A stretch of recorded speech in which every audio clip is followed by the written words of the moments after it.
When a storm knocks out cell towers, your phone may not be completely disconnected. The next connection could come from a satellite moving hundreds of kilometers above you. That is the promise behind 6G NTN Direct-to-Device. But the real story is not satellite internet. It is a new kind of mobile network. Today, your phone normally reaches a nearby cell tower. That works brilliantly in cities, but not everywhere. Remote roads, oceans, wilderness, and disaster zones still expose the gaps. NTN means Non-Terrestrial Network, connectivity that uses satellites and potentially other airborne platform. Direct-to-device means the connection reaches an ordinary-looking device, not a large satellite dish. In practical terms, the phone becomes part of a network that can use both ground and space. The key word is integration. A satellite is not supposed to replace every tower. It fills the places, moments, and failure scenarios where terrestrial coverage is weak or unavailable. That distinction is what separates the serious opportunity from the hype.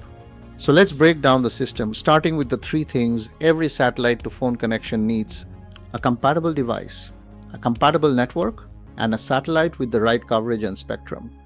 Miss any one of those, and the experience changes dramatically. Think of a LEO satellite as a cell site in motion, except it is racing overhead. LEO means low Earth orbit, where satellites are closer than traditional geostationary systems. Closer can help with signal delay, but it creates a new problem. The satellite does not stay still. Your connection has to transfer from one moving satellite path to another. That is very different from staying connected to the same neighborhood tower. The phone sends a small signal upward.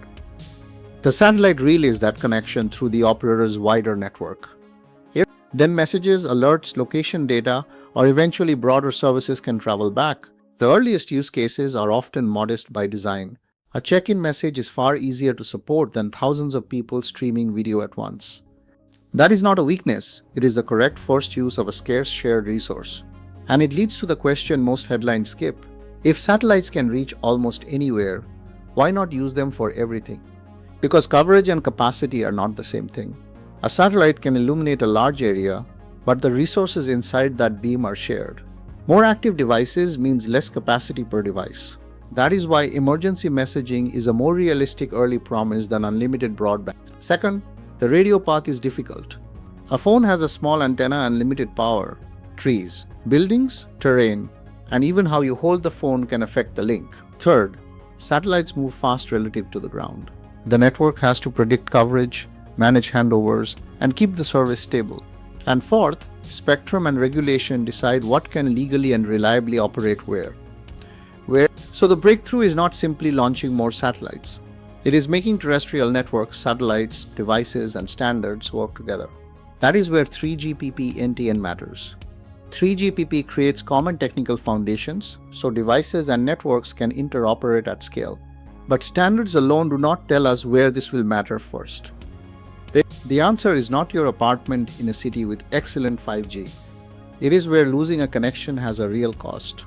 And that is the point where 6G NTN becomes more than a space story. Because the biggest shift is not coverage. It is who controls the handoff when normal networks fail. In a moment, I'll show you why that handoff could change emergency access, remote communities, and the economics of coverage. But first, here is the distinction that prevents almost every misunderstanding about satellite to phone. Satellite is not a rival network above the mobile network. In the strongest model, it becomes part of it. Start with resilience. Cellular networks depend on more than the tower you can see. They need electricity, transport links, and a functioning wider network. During severe weather or disasters, any of those layers can be disrupted. A direct-to-device satellite link can provide another path for essential communications.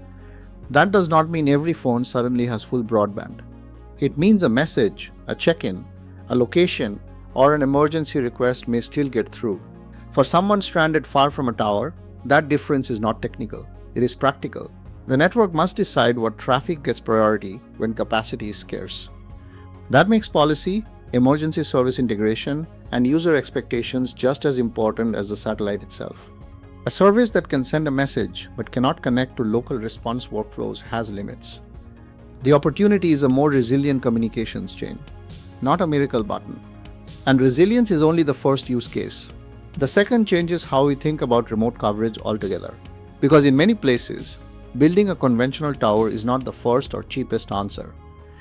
But that does not mean the satellite option is automatically better. It depends on demand, terrain, spectrum, service level, and what people actually need to do. That brings us to the most important business question in the entire 6G NTN story. Remote connectivity is not one market. A rural community may need dependable everyday service. A hiker may need a safety message once in a while. A shipping route may need tracking and operational data. And first responders may need resilient communications under pressure.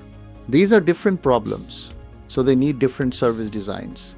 Direct-to-device is strongest where basic reachability is more valuable than peak speed. That is why messaging, alerts, low-rate data, and positioning-related services are central early use cases. As capability improves, the range of services can expand, but capacity will always be a design question. This is also where the phrase satellite to phone can be misleading. Some services use standard smartphones, some need specific devices, bands, software, or operator agreements. Availability can vary by country, device, carrier, and regulation. That is why you should treat broad claims carefully. The real test is simple: what service, on what device, in which place, under what conditions. That question keeps the conversation grounded. Now let's return to the open loop, the handoff. Who decides when your phone uses a tower, a satellite, or both? That decision is where 6G architecture becomes genuinely different. In today's mental model, a mobile network is mostly towers connected to a core. In the emerging NTN model, space becomes another access layer. The goal is not to make users manually hunt for a satellite. The goal is for the network to make smarter choices in the background. If a tower is available and strong, use it. If terrestrial coverage disappears, a compatible satellite path may take over for supported services. If conditions change, hand the connection across without making the user solve the network. That requires orchestration, coordinating devices, spectrum, beams, gateways, and traffic priority. It also requires accurate awareness of where satellites will be and what they can support.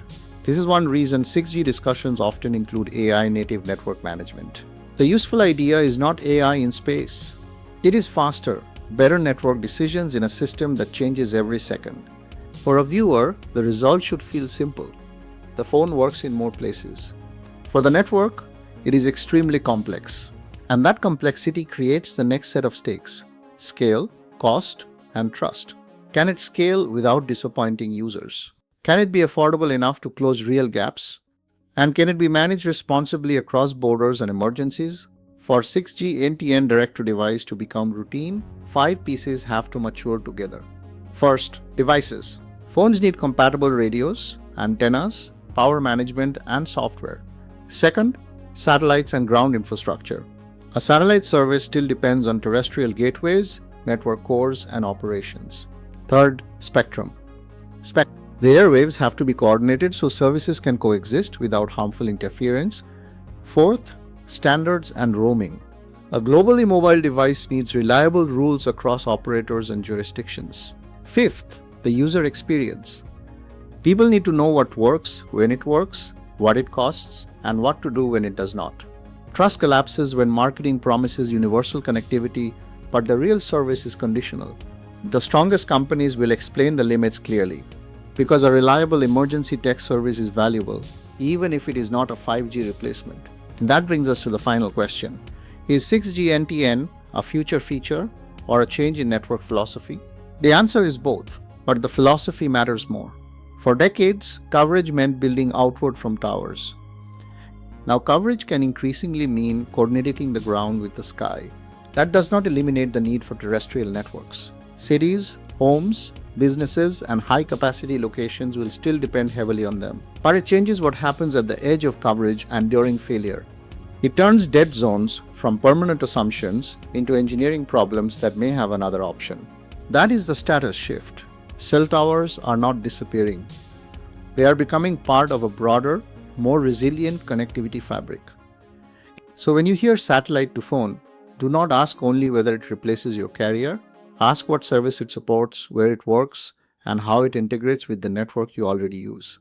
That is the practical way to understand 6G NTN Direct-to-Device. A satellite is not just above the network. In the model that matters, it is part of the network.